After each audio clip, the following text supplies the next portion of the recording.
tu pueblo sea edificado solamente, Dios, para tu gloria, para tu honra. Te lo ruego en el nombre de tu Hijo Jesús.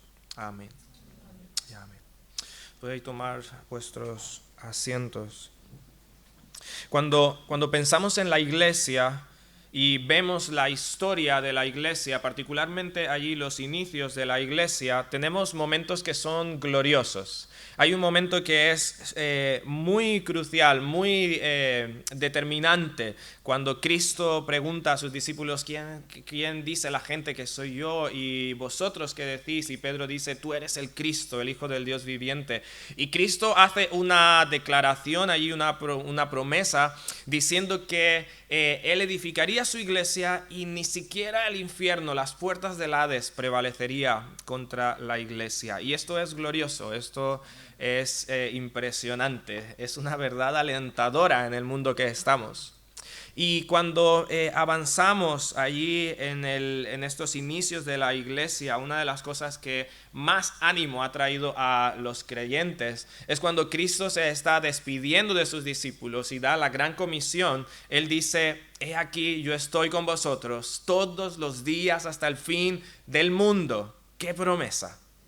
Y dice ahí en el libro de los Hechos, justamente antes de ascender, recibiréis poder del Espíritu Santo para llevar al mundo, para predicar al mundo el Evangelio hasta el fin de la tierra.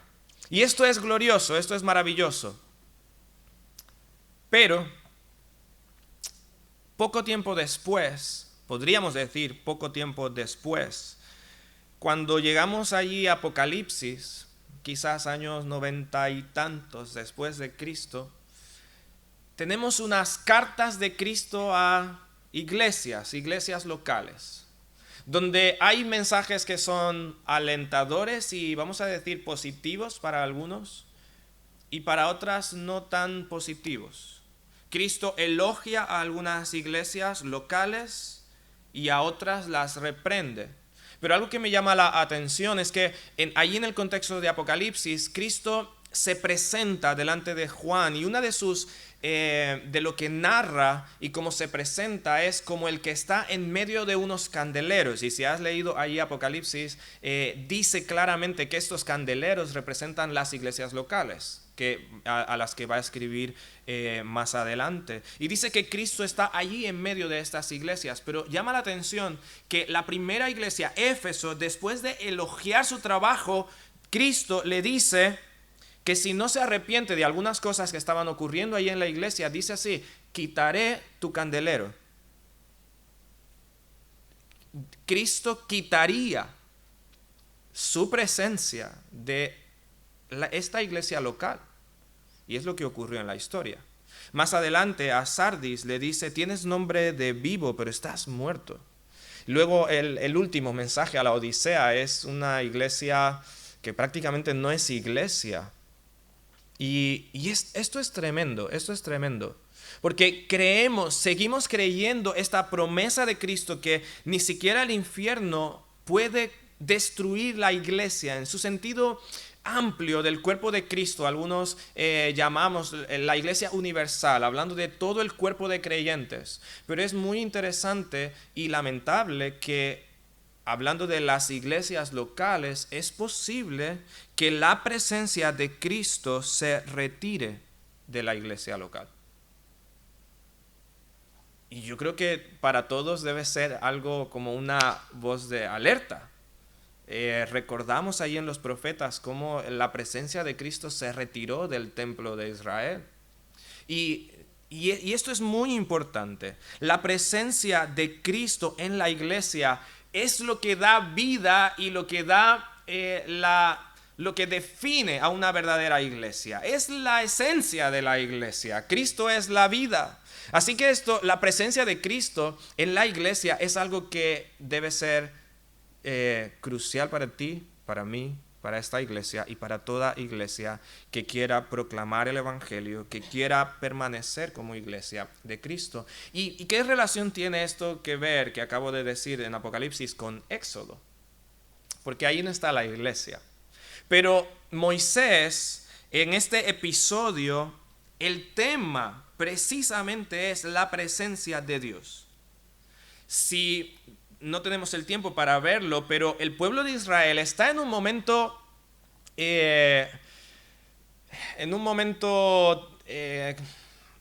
complejo, crucial. ¿Sí? Antes de este momento, el pueblo de Israel ha salido de Egipto, ha visto la mano de Dios poderosa y Dios les guía hasta Sinaí. ¿Y qué ocurre en Sinaí? En Sinaí ocurre la manifestación de la gloria de Dios. Dios baja allí al pueblo y parece que las cosas van funcionando. Dios invita al pueblo a hacer su reino de sacerdotes, hace un pacto con él y Dios trae su ley, Dios da su ley al pueblo de Israel, a Moisés. Pero es este momento tan, vamos a decir, tan glorioso que se convierte en uno de los momentos más tristes del pueblo de Israel, empezando, vamos a decir, su camino después de la liberación en Egipto. Y recordamos allí como en el monte Dios le dice a Moisés, Moisés, baja, porque el pueblo pronto se ha desviado. Y cuando Moisés baja ahí al pueblo, encuentra al pueblo desenfrenado adorando un becerro de oro. Y podríamos decir, ¿pero qué ha pasado? Si hace un mes estamos viendo la gloria de Dios ahí en Sinaí y ahora estamos desenfrenados en la idolatría. Y Moisés, en un arranque de indignación, quiebra allí las tablas de la ley que Dios había dado a su pueblo. Dios disciplina a su pueblo. Moisés intercede. Es un momento tenso, es un momento tremendo. Y en medio de esta situación encontramos lo que está ocurriendo ahí en el capítulo 33. Dios le dice a Moisés, Moisés, levántate y guía al pueblo a la tierra prometida. Y Moisés dice, ¿pero cómo? Es que parecía que todo iba bien y de pronto tenemos al pueblo desenfrenado, mostrando su pecado, mostrando su fragilidad, mostrando su propensión a apartarse de Dios. Y Moisés podría decir, hemos arruinado el pacto. Hace un mes Dios nos ha invitado a ser su pueblo de sacerdotes y hemos arruinado el pacto. ¿Qué esperanza hay para llegar a la tierra prometida si apenas hemos salido de Egipto y ya estamos así? ¿Qué esperanza hay? ¿Qué esperanza hay siendo un pueblo tan rebelde? Preguntémonos, ¿qué ánimo podía tener Moisés en guiar a este pueblo para intentar cumplir con el mandato de Dios? ¿Qué ánimo podía tener? ¿Te parece que era un momento fácil para Moisés? Yo creo que no. Yo creo que no. Y Moisés expresa esta turbación, esta duda. Y hermanos, yo creo que muchas veces conocemos los mandatos de Dios, pero por situaciones, las que sean, puede ser una variedad de situaciones, estas situaciones, estas dificultades nos desaniman a obedecer. Quizás porque vemos nuestra debilidad, nuestra incapacidad de obedecer efectivamente a Dios. Probablemente dices, me propongo a partir de ahora honrar a Dios en tal área de tu vida. Y iba a decir al día siguiente, pero quizás a la hora siguiente o al minuto siguiente estás haciendo exactamente eso que has dicho y prometido que no vas a hacer. Y dices, Dios, ¿cómo? ¿Cómo puedo serte fiel? Puede ser que como iglesia estamos viendo un año cumplido por la gracia de Dios. Y si Dios lo permite, tenéis por delante un año más, si Dios así lo permite. Y creo que sabéis que será un reto enorme de permanecer fieles al Señor. Pero quizás en tu propio corazón hay cosas que te desaniman. Quizás en medio de la congregación, en el país, en las naciones, a toda escala, quizás hay cosas que te desaniman, que crean dudas, que ponen en tu corazón temores. ¿Y qué es lo que necesitas?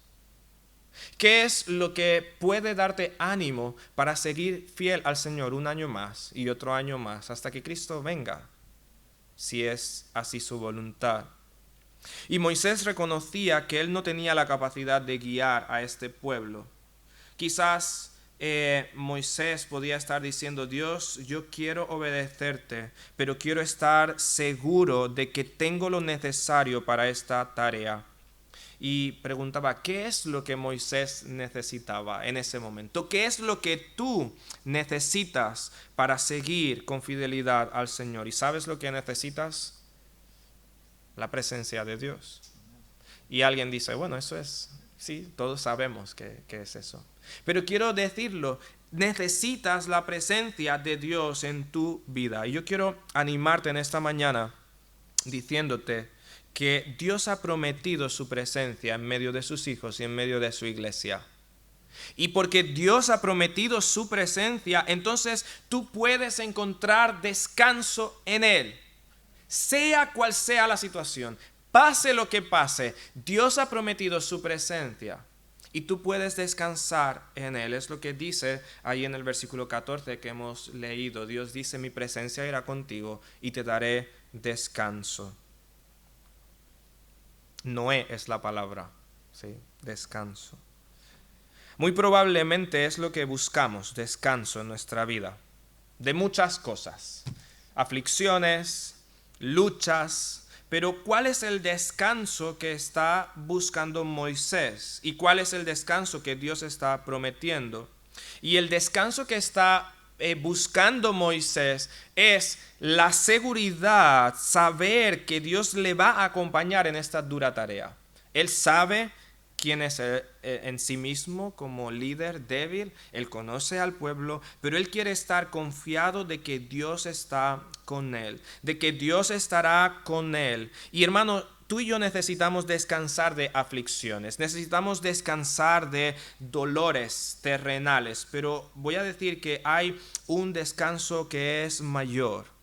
¿Sí? Y es lo que tú y yo necesitamos, tener la seguridad, la confianza de que Dios está con nosotros. Y me resulta muy especial que Moisés empieza allí una petición a Dios diciendo, si he hallado gracia en tus ojos, esto quiere decir, si tengo tu favor, si te has agradado de mí, dame una señal, por decirlo así. Muéstrame, dame una señal de que te has agradado de mí. Dame una señal para estar confiado, para descansar. ¿Y sabes cuál es la señal que pide Moisés? ¿Y qué señal hubieras pedido tú? Algunos dirían como Gedeón, bueno, que llueva y que solamente se moje una parte u otra. O si salgo y me encuentro un billete de 50 euros ahí en la calzada, esta es la señal. No sé, cualquier señal. Una luz del cielo, alguna aparición. Y sabes que Moisés había visto ya todo esto. Ya Moisés había visto a Dios bajando allí de manera portentosa en Sinaí.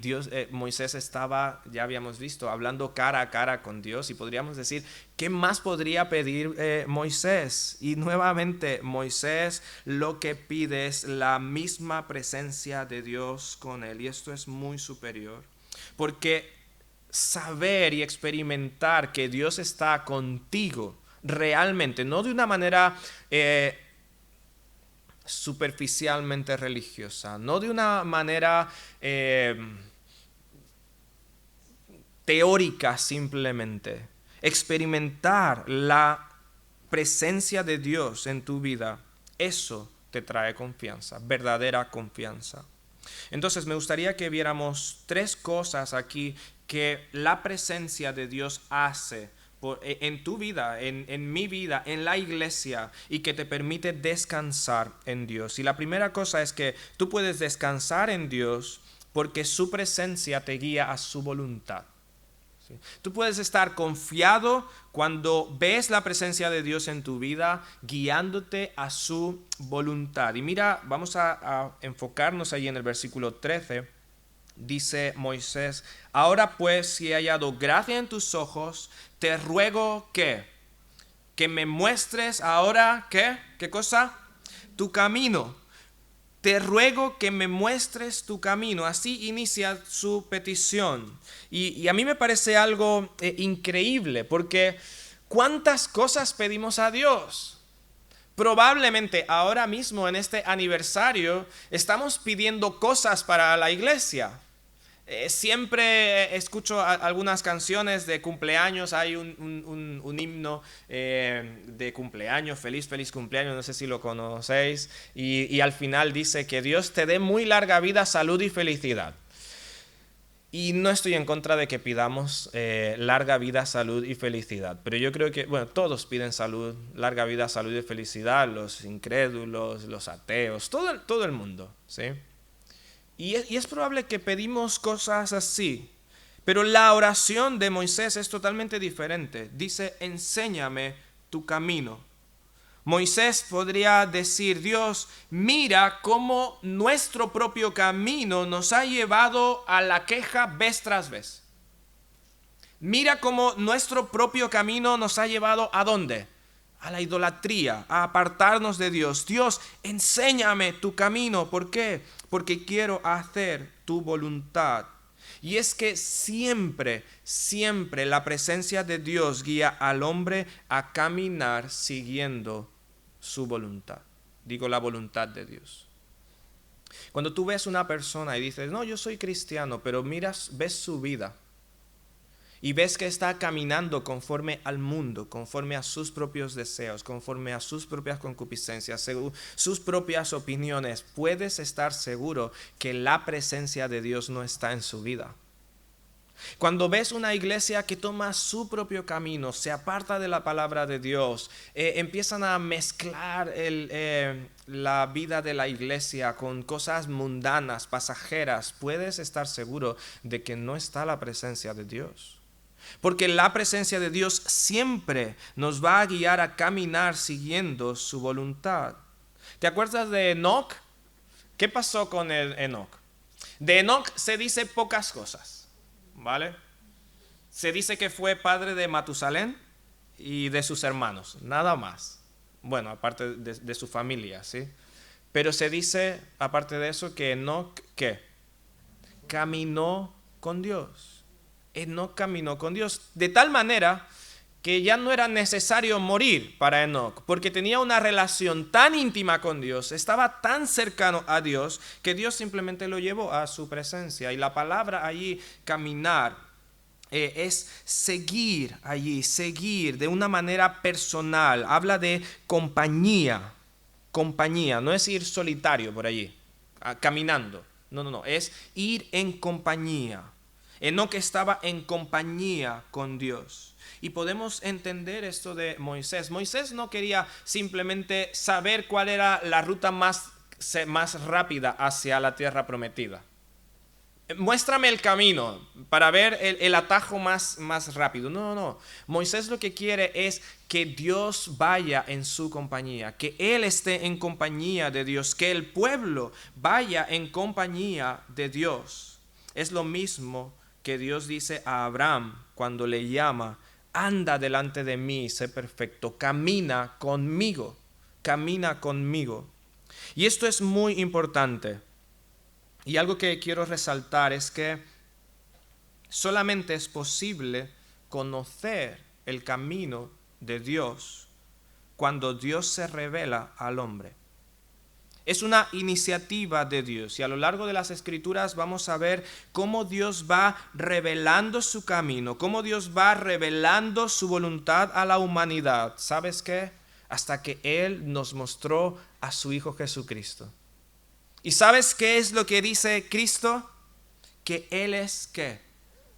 El camino, la verdad y la vida, y nadie viene al Padre sino por Él. Él es el camino. Y Él es la voluntad del Padre. Él es quien nos guía a conocer la voluntad perfecta del Padre. Seguramente alguna vez has estado en una excursión. No sé si has estado en una excursión en un sitio que no conozcas, que no conocieras antes. Y si no conoces un sitio, probablemente prefieres tener un guía, alguien que ya haya recorrido este camino. Ahora, con los GPS es mucho más fácil porque tenemos la imagen desde arriba, ¿verdad? Y entonces podemos ver allí el camino. Y siempre necesitamos guías. Yo recuerdo cuando era niño, jovencito, bueno, incluso hasta ya después de casado, hay un parque en mi ciudad súper grande y tiene miles de caminos. Y recuerdo que casi cada vez que iba al parque, me perdía. No había GPS en ese entonces en los móviles y mira que había ido muchas veces, pero todo parecía igual, era tipo selva y me perdía y necesitaba muchas veces seguir a otro grupo que les veía que parece que iban muy confiados. Y alguna vez seguía a alguien y veía que se devolvía y yo mostraba como que sí sabía y seguía de largo y me regresaba luego. Pero necesitamos. Ahora, Cristo es mucho más que un GPS espiritual. Sí, Cristo te muestra el camino, pero Cristo mismo es el camino. Y si caminas en Cristo, si tú andas en Él, ¿sabes qué? Llegas al Padre, seguro. En su presencia, tú conoces la voluntad de Dios. En su presencia, tú tienes intimidad con Dios, relación, amistad, compañía con Dios y aprendes, conoces su voluntad solamente a través de Cristo, solamente. Y no sé cuál es tu condición en esta mañana y quiero preguntarte, ¿realmente has tomado el camino de Cristo? Tú puedes estar seguro que te has aferrado a Cristo como el único camino a la salvación, como el único camino hacia Dios, porque sabes que todos los caminos podrían llegar a Roma, y estoy seguro de hecho que no todos los caminos llegarían a Roma, pero en todo caso, muchos caminos podrían llegar a Roma, pero no todos los caminos llegan a Dios. Hay camino que al hombre le parece derecho, dice Proverbios, pero su fin es camino de muerte. Y lo que tengo que decir es que todo camino que no sea Cristo y solamente Cristo es, de hecho, camino de muerte. Y yo quiero preguntarte en esta mañana, ¿estás siguiendo tu propio camino o estás siguiendo a Cristo? Porque es probable que tú quieras la presencia de Dios en tu vida y espero que sí.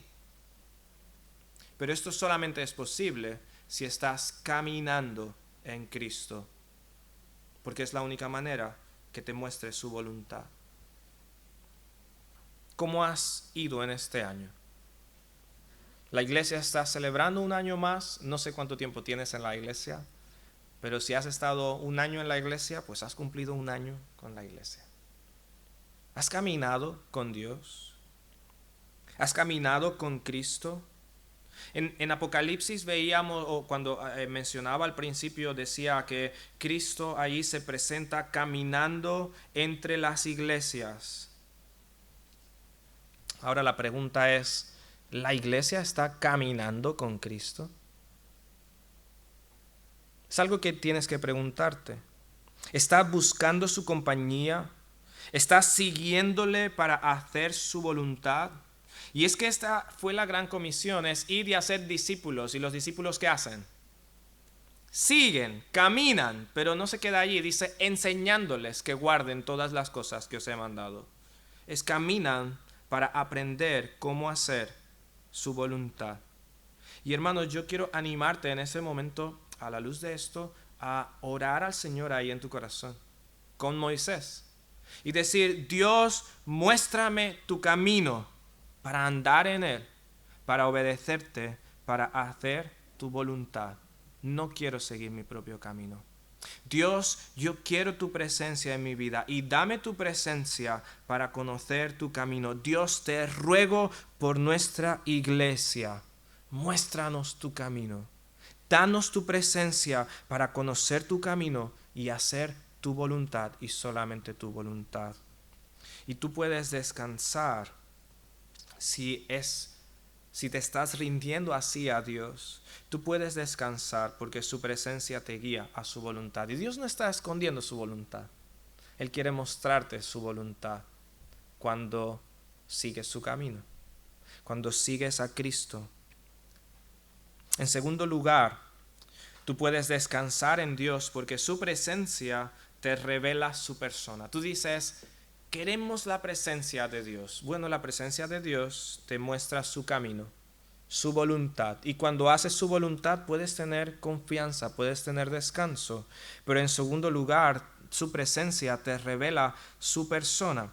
Y continuamos allí lo que dice Moisés, versículo 13. Ahora pues, si he hallado gracia en tus ojos, te ruego que me muestres ahora tu camino. Y mira lo que sigue diciendo. ¿Qué dice ahí? ¿Para qué? Lo tenemos ahí, versículo 13. Que me muestres ahora tu camino. ¿Para qué? Para que te conozca. Para que te conozca. Moisés pide conocer el camino para conocer a Dios. Ya hemos dicho que para que un hombre pueda seguir a Dios, Dios se revela a sí mismo, al hombre. Y es necesario que Dios se revele al hombre. Dios más adelante en el capítulo 34 le va a mostrar un poco de su gloria a Moisés, un poco visiblemente. Pero Dios se ha ido revelando al hombre a través de la historia. Vemos en Génesis cómo Dios a través de la creación se muestra y se revela como el Todopoderoso, el Creador Todopoderoso, el único Dios verdadero. Con Adán y Eva, además de mostrarse como el Dios creador, Dios se revela también y se muestra como el Dios justo, el Dios santo. Ante su pecado, Dios juzga al hombre.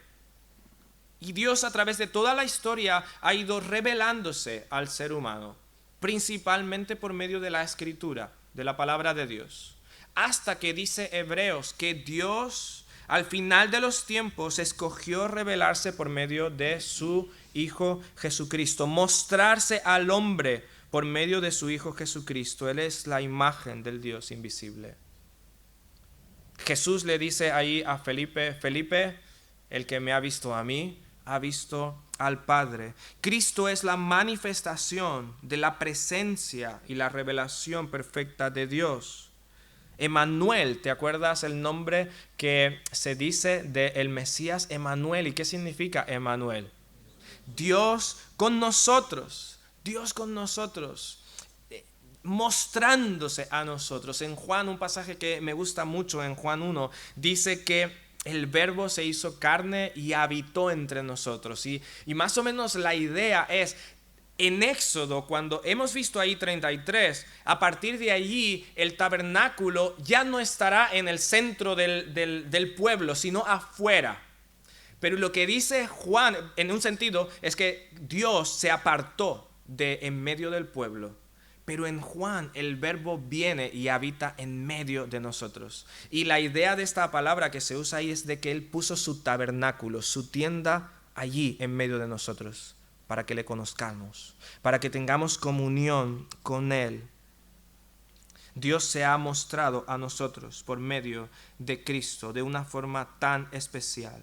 Nos ha mostrado su amor, nos ha mostrado su gracia, su santidad cuando derramó su ira sobre su Hijo Jesús en nuestro lugar. Y nos ha mostrado también su deseo de salvar y tener comunión con el hombre. Y por eso estamos predicando la palabra de Dios. Porque el Evangelio es el poder de Dios para salvación. Y nuevamente, no sé si eres salvo. No sé si has confiado en Cristo. Y quizás dices, yo quiero experimentar la presencia de Dios en mi vida. Yo quiero que Dios me ayude. Yo quiero conocer a Dios.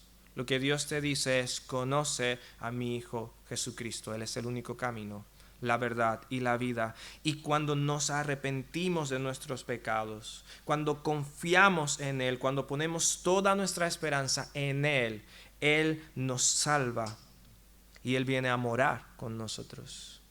Y nos muestra su palabra para que día con día entonces podamos conocer su carácter, su persona. Seguramente te has topado con personas que las miras y una vez que a la primera vista tienes una idea te da una impresión, ¿sí? Bueno, creo que todos somos así. Cuando vemos a todas las personas tenemos una impresión. Y hay personas que después cuando las conoces dices, sí, es así como yo lo pensaba. Y hay otras personas que después cuando las conoces pues dices, bueno, pues no era como yo pensaba. Quizás tenía una cara de gruñón, pero te das cuenta que es una persona afable, de carácter noble, podríamos decir. Pues con Cristo no pasa así. Cristo es la imagen exacta de Dios, sin distorsión, sin manipulación. Tú quieres conocer a Dios, tienes que conocer a Cristo. Tú quieres tener la presencia de Dios en tu vida, entonces debes conocer a Cristo. Y no lo estoy diciendo solamente para ser salvo, sino para todos los días de tu vida. Tú debes estar conociendo a Cristo. Y cuando tú contemplas a Cristo a través de la Escritura, conoces al Padre. Pongo un ejemplo que no lo tenía aquí, pero ocurre mucho con matrimonios, no sé cuántos casados están aquí, que después de, por poner un ejemplo, 20 años de casados, 10 años de casados, de repente se despiertan una mañana y dicen, básicamente no conozco a la persona que tengo al lado. Casi, ¿por qué me casé con esta persona? Y ¿sabes en parte por qué ocurren muchas veces estas cosas? Porque si la conoció y se enamoró perdidamente, pero luego en el andar de los días dejó de conocerle. Dejó de contemplar a esta persona con exclusividad. Y poco a poco vuelve a hacerse un extraño. Sí, estás casado y todo, pero no conoces a la persona. Y después de años dices, es que no sé ni qué le gusta para desayunar. Y puede parecer de chiste, pero no es un chiste, es la triste realidad. Y por eso digo de conocer a Cristo, no solamente en un sentido para salvación, sino que día con día estés enamorándote de Cristo. Estés contemplando exclusivamente a Cristo. Y cuando estás enamorado de alguien, sí, lo has visto ayer, pero quieres verlo hoy. Y quieres preguntarle qué le gusta, aunque lo sabes de ayer. Y quieres complacerle porque le amas. Y así debería ser Cristo. Así debe ser en la iglesia. Estamos en este mundo como iglesia para mostrar la gloria de Cristo, nada más. Y ya eso es glorioso. Eso es todo. Eso no es una opción.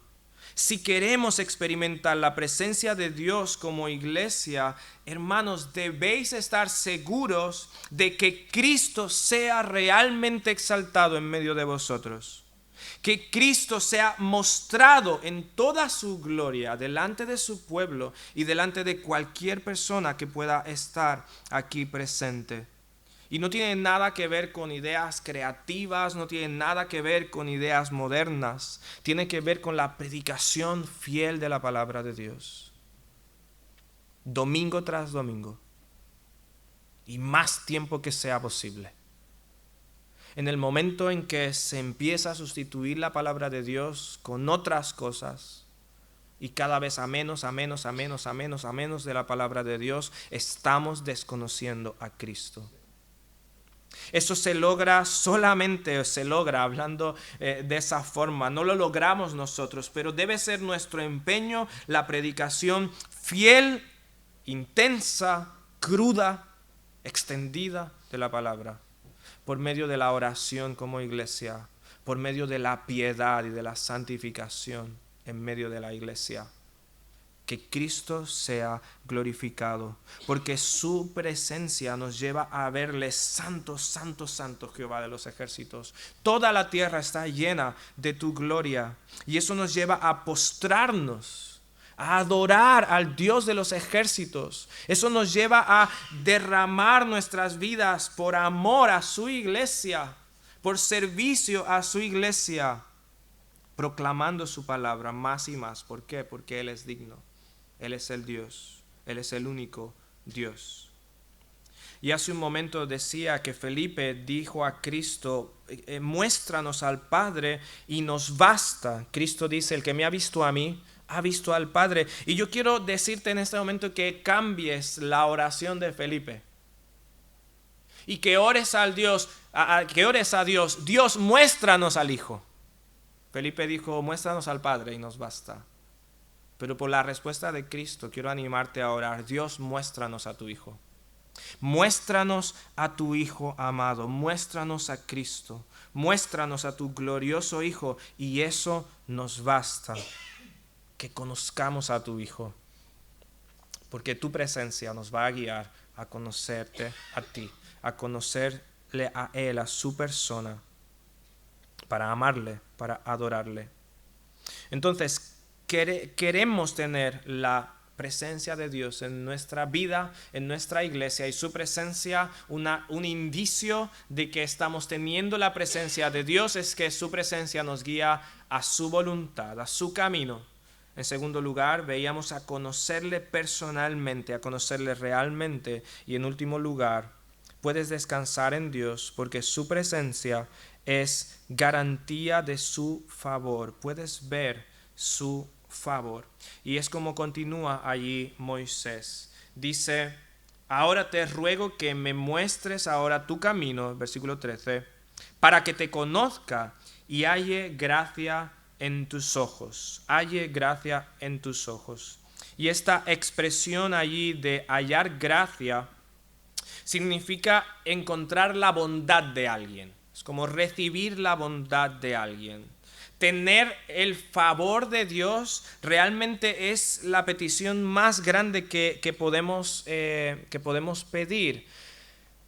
En un sentido es como Dios revierte lo que perdimos en Edén. En Edén el hombre por su pecado se alejó de Dios. Y Dios en su pecado, aún en su pecado, tuvo misericordia de la humanidad. En un sentido general, Dios no eliminó a la humanidad allí inmediatamente, y Dios sigue sustentando al mundo, a justos e injustos, dice la Escritura, pero la gracia de Dios es algo más intenso, es algo mayor, es algo más especial. ¿Sabes que la gracia de Dios es que Dios perdone tu pecado? Es una manifestación de la gracia de Dios. Y muchas veces la tomamos como liviano. Aprendemos primero de Juan, el que confiesa sus pecados, Él es fiel y justo para perdonar nuestro pecado y limpiarnos de toda maldad. Pero de verdad esa es una obra de gracia infinita. Solamente posible por la obra de Cristo. Pero es su gracia particular porque hay gran cantidad de seres humanos que todavía están bajo la ira de Dios. Y tú tienes la confianza de acercarte a Dios y confesar tus pecados y que Él te perdone. Esa es su gracia, es su favor inmerecido. Este es poder tener paz con Él. Y no me refiero a que no tengas problema. No, es que Dios no está airado contigo si eres su hijo. Dios no te ve con ira si tú has confiado en Cristo. Ver su mano guiándote para que le conozcas en su camino. Todo es posible, todo esto es posible si su presencia va contigo, porque es una expresión de su favor. Y durante la Escritura también vemos cómo Dios muestra su amor, su gracia a ciertas personas, pero al final, el tiempo que podemos decir, el tiempo prometido llegó, y en el momento cúspide, en el momento más glorioso, encontramos a Cristo, que es la expresión directa, la expresión perfecta de la gracia de Dios y su favor, su amor por la humanidad. Como ya he dicho, este favor de Dios significa que podemos tener paz con Él. Cristo es la mayor bendición que tú puedes tener y que la iglesia puede tener. Es algo que no merecemos porque realmente merecemos ira por nuestro pecado. Merecemos que Dios se aleje de nosotros, que Dios nos excluya de su presencia. Y sabes que ahí en 1 Tesalonicenses nos dice, 2 Tesalonicenses, que lo peor del castigo eterno es que el hombre estará excluido de la presencia favorable de Dios. No es que Dios no está en el infierno, es que sí, Dios está en el infierno, pero solamente en ira contra el pecado. Su presencia favorable no está, y eso es lo peor, eso es lo peor. Pero la buena noticia es que Cristo pagó el precio de nuestro pecado. Ya no tenemos que experimentar esa ira, y Dios ahora por medio de Cristo nos acerca a su trono. Nos acerca a su comunión. Y nuevamente quiero insistirte, ¿de verdad conoces a Cristo? Porque es tu única esperanza. Y si de verdad entiendes la gravedad de tu pecado, Cristo es tu única esperanza. Y te ruego que te rindas a Cristo. Te ruego que te humilles delante de Cristo. Que entregues tu vida y digas como Moisés, no quiero seguir mi propio camino. Quiero que me muestres tu camino para seguirte, para conocerte, para experimentar tu gracia en mi vida. Quizás eres hijo de Dios, pero te sientes quizás solo ante tentaciones, ante dificultades. Quizás te sientes rechazado también en tus estudios, en tu trabajo. Quizás estás pidiendo a Dios que te ayude, pidiendo a Dios que te dé fuerzas. Yo quiero decirte que si tienes a Cristo, si te aferras a Él, tú puedes levantarte y tú puedes luchar en este mundo hostil, sea lo que sea que estés enfrentando, porque su promesa fue mostrarte su gracia por medio de su presencia. Yo estaré con vosotros todos los días hasta el fin del mundo. Vayan al mundo y muchos perecerán, muchos serán maltratados, pero yo estaré con vosotros todos los días hasta el fin del mundo. Dios promete ahí a Moisés, como hemos leído el versículo 14, mi presencia irá contigo. Y es lo que necesita Moisés. Hay una expresión allí que me encanta. Moisés dice, mira, si tu presencia no ha de ir con nosotros, mejor morir aquí. O sea, déjanos aquí y ya está. Y la verdad es así, es así. Cuando entendemos que necesitamos la presencia de Dios y que somos tan débiles, podríamos decir, Dios, mira, es que si no vas a ir con nosotros, mejor ya llévanos a tu presencia literal allí. Pero el asunto es que Dios ha prometido a sus hijos estar con ellos. Por medio de Jesucristo, Dios prometió enviar a su Mesías, al Salvador, y Él lo ha cumplido. Y el verdadero Hijo de Dios puede descansar, porque ve lo que Dios le dice. En un sentido, puede conocer el camino, porque puede conocer a Dios, y en Cristo tiene todo el favor de Dios, toda la gracia de Dios. Y podemos decir en comparación con el pueblo de Israel tenía que atravesar este desierto, y podemos decir que el mundo hoy es como un desierto también, horrible, tenebroso, pero el Hijo de Dios puede atravesar este desierto confiado que en Cristo tiene la presencia de Dios en su vida. Y como iglesia es lo mismo, hermanos. Tenemos que atravesar este desierto hasta que vayamos a la presencia de Dios o hasta que Cristo mismo venga. ¿Y con qué ánimo vamos a cruzar este desierto? ¿Con qué fuerza podemos enfrentar lo que sea que venga de ahora en adelante? ¿Cuál es el ánimo? La presencia de Dios aquí. Y es mi oración por vosotros, y creo que es nuestra oración. Dios, muéstranos tu camino para que te conozcamos y experimentemos tu presencia, tu gracia, cada día, cada domingo, en cada situación gozosa o triste. Llénanos de tu presencia Y eso nos basta. Y eso nos basta. Hermanos, que el Señor os bendiga de todo corazón. Que el Señor os bendiga y os haga permanecer fieles, aferrados a Él y nuevamente viviendo. Que sea que podáis mirar atrás y podáis decir: hemos visto la mano de Dios y su presencia en medio de nosotros. Que el Señor os bendiga grandemente.